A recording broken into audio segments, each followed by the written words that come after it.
Moringa olefription est un arbre à croissance rapide et résistant à la sécheresse de la famille des Moringacées, originaire du sous-continent indien et largement utilisé en Asie du Sud et du Sud-Est. Est un arbre caduc à croissance rapide qui peut atteindre une hauteur de 10 à 12 mètres et un diamètre de tronc de 46 cm. L'écorce est de couleur gris blanchâtre et est entourée d'un liège épais. Les jeunes pousses ont une écorce velue violacée ou blanc verdâtre. L'arbre a une couronne ouverte de branches tombantes et fragiles, et les feuilles forment un feuillage plumeux de feuilles tripénées. Les fleurs sont parfumées et hermaphrodites, entourées de 5 pétales inégaux, finement veinés, blanc jaunâtre. Les fleurs mesurent environ 1 à 1,5 cm de long et 2 cm de large.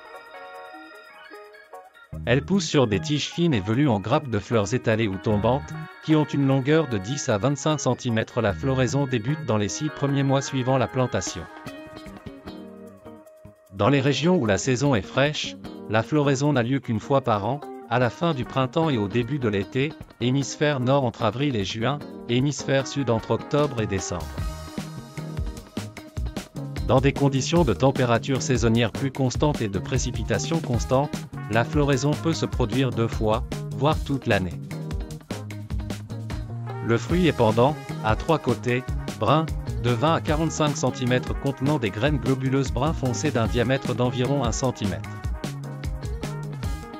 Les graines ont 3 ailes blanchâtres et papyracées et sont dispersées par le vent et l'eau.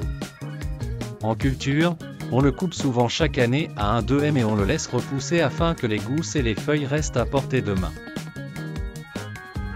2. Utilisation: l'écorce, la sève, les racines, les feuilles, les graines et les fleurs sont utilisés en médecine traditionnelle. L'arbre moringa est utile pour la production de miel car il fleurit pendant une longue période de l'année.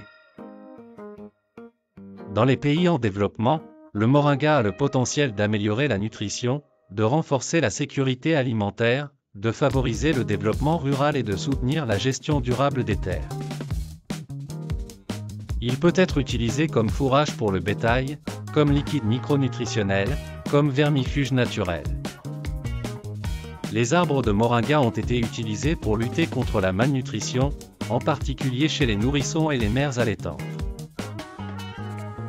Étant donné que le moringa prospère dans les environnements arides et semi-arides, il peut constituer une source alimentaire polyvalente et nutritive tout au long de l'année dans diverses régions géographiques. Quelques 140 organisations dans le monde ont lancé des programmes de culture du moringa pour réduire la malnutrition, purifier l'eau et produire des huiles pour la cuisine.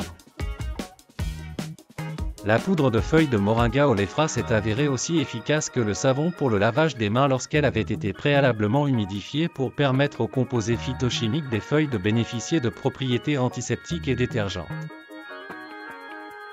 Les graines et le tourteau de moringa olefra ont été utilisés comme conditionneurs des eaux usées pour la déshydratation et le séchage des boues de vidange. Le tourteau de graines de moringa, obtenu comme sous-produit du pressage des graines pour obtenir de l'huile, est utilisé pour filtrer l'eau par flocculation afin de produire de l'eau potable pour les animaux ou les humains. Les graines de moringa contiennent des protéines cationiques dimériques, qui absorbent et neutralisent les charges colloïdales dans l'eau trouble, provoquant l'agglutination des particules colloïdales. Ce qui rend les particules en suspension plus faciles à éliminer sous forme de boue par décantation ou filtration. Le tourteau de graines de moringa élimine la plupart des impuretés de l'eau. Cette utilisation est particulièrement intéressante car elle est non toxique et durable par rapport à d'autres matériaux dans les régions de culture du moringa où l'eau potable est affectée par des polluants.